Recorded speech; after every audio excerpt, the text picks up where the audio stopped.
Good morning, and I'm truly delighted to be here before you. Quick introduction about me and my company. My day job is with Kyndryl, and I also serve as the ASSOCHAM South Chair for HR. And what does Kyndryl do? We power progress of businesses. We drive the IT infrastructure, modernize the IT infrastructure, and also enable organizations to transition into the AI era. So now that that commercial is out of the way, let me also welcome our dignitaries on stage, before which this program couldn't have happened without Dinesh Macha. I don't want to wait till the word of thanks, but up front, I want to tell people out here that you and Vishwa spend a lot of time and great levels of energy to make this happen. And with that, Animesh Rai, my co-chair, thank you so much for the wonderful effort that you have put in here.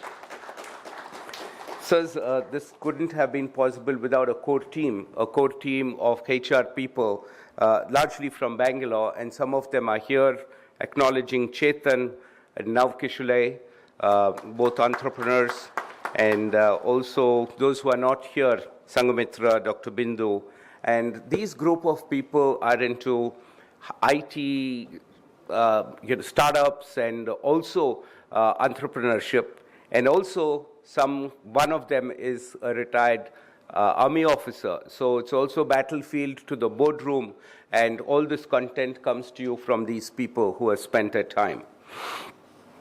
Now, the dignitaries on stage, I was truly impressed to read about Mr. Srikanth Badiga, past president and past chair of ASSOCHAM, AP and Telangana State Development Council, Mr. Nikhil J. Chakravarti, IAAS, Deputy Director, Commissionerate of Industries, Dr. N. Ramesh Kumar, IAS, Director General, Administrative Staff College of India, Hyderabad, and Mr. Ram Babu Burugu, co-chair, ASSOCHAM Telangana State.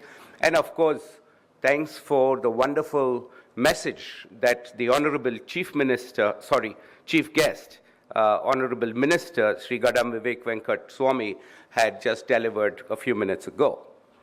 And I want to make this very short, as there are a few more speakers after me, and not to bore you early in the morning. So I want to talk to those who are in the room: the government, the academia, and the industry, okay? And I don't need to emphasize more that we are at a time of super impactful shifts. We are at a time of seismic changes. And the geopolitical challenges that we are having today is redefining the business day after day, not forgetting the technology disruptions that are happening today, all right? Not just at workplaces, but I think the stock markets are also bleeding over the last 2 days. And for good or for bad, I think it's all for good, for the good of humanity, for the good of our business. And I am reminded of Sundar Pichai's statement last week in Delhi. And he said, every time he comes to India, he's impressed by the pace of change. And I could acknowledge that every state of this country, every single place I go to, there is tremendous change. Whether it's a college, university, or the government, or public policy pundits, or the startup ecosystem, I think the change is phenomenal. And what drives this change? What drives this change is why we have this program called Navigating the Future of Work. Work has changed, like the minister said. It has transitioned a lot.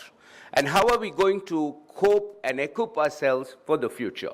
Those are some of the takeaways that you're going to get later in the day.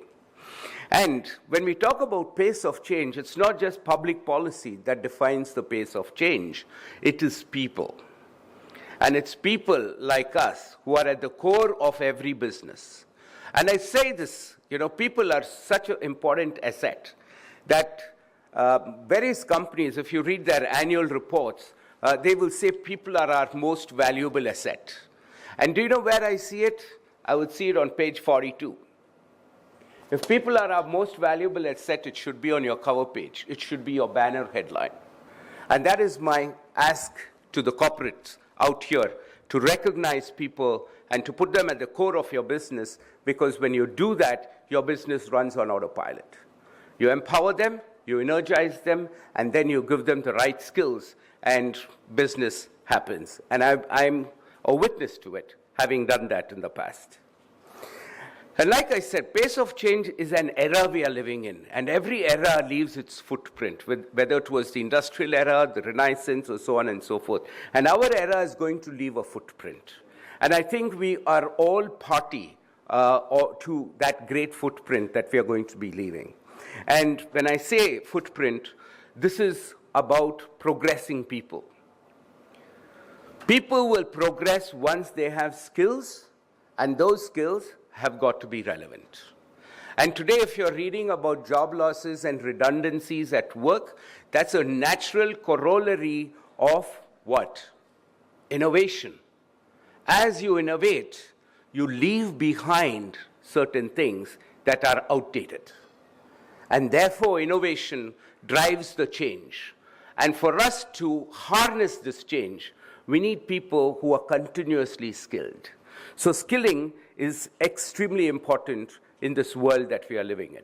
Whether you want to make people AI ready, or whether you want to make them, skilled into teaching or into various other aspects. Another point that comes to my mind this morning is my message to the government, academia, and industry. Let's take academia first. I think academia is doing a great job by having so many graduates coming into our work stream. I don't need to emphasize that all of those graduates are not employable. They all need to go through a finishing school for them to be industry ready. And for them to be industry ready, we need industry to participate more effectively with academia. Not just a guest lecture that you're going to give, but sit down and bring that industry syllabus and make sure that industry people come and deliver the talk and teaching at colleges. Similarly, take faculty from colleges, embed them in the industry so that they are able to understand what the industry is. And that costs money. And who's going to pay this money? And that is why we have the government. And my urgent request to the government is to invest in these kind of initiatives, skills. And once all these three great players come together, magic will happen. And last but not least is how we transform lives in our country. And I'm going to leave you with a story.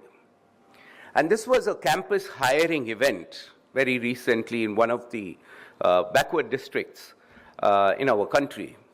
And one lady didn't sit for the placement because her wedding was already planned, and her father asked her to withdraw from the placement. And she was a very smart young lady. And one of the officers there in that institution asked me, can I speak to her father? I said, yes, I think you should. So he goes, speaks to the father, who is a self-made man. He's a carpenter in that village, and his daughter is such a bright person. And he tells him, sir, please give me one chance to get your daughter to sit for the interview, okay? And then you take a decision on the marriage. Just give your permission. So she sits through the interview. She clears it with passing colors. And she walks away with an offer of about 18 lakhs per annum, one of the highest. This is a true story. Now, what happened? She comes from this backward village. She goes back to her village. She shares her success. Apart from sharing her success, she's one of those women in that village who had to go in the cover of darkness at night for nature's call and to relieve herself, because there was no sanitation or a bathroom in their home. She went and built a bathroom first with the money that she earned. And then she ensured that her entire village got those toilets. What happened here? Transformation. Entire village ecosystem transformed. Why? Because of education. Why? Because of skills. Why? Because of the opportunity. So each one of us here are great players who have facilitated these types of transformations. And one story like that is not enough to advance this country to a developed nation. We need more such stories. And we are going to be the creator of those stories. So my dear friends, I leave you with the thought to transform lives as you drive your business, and always do it with a purpose. And your purpose could be people, your purpose could be profit, your purpose could be social upliftment and social empowerment. Make sure that your purpose is undergirded by your business strategy. With that, thank you very much. To stay informed about the startup ecosystem, subscribe to My Startup TV.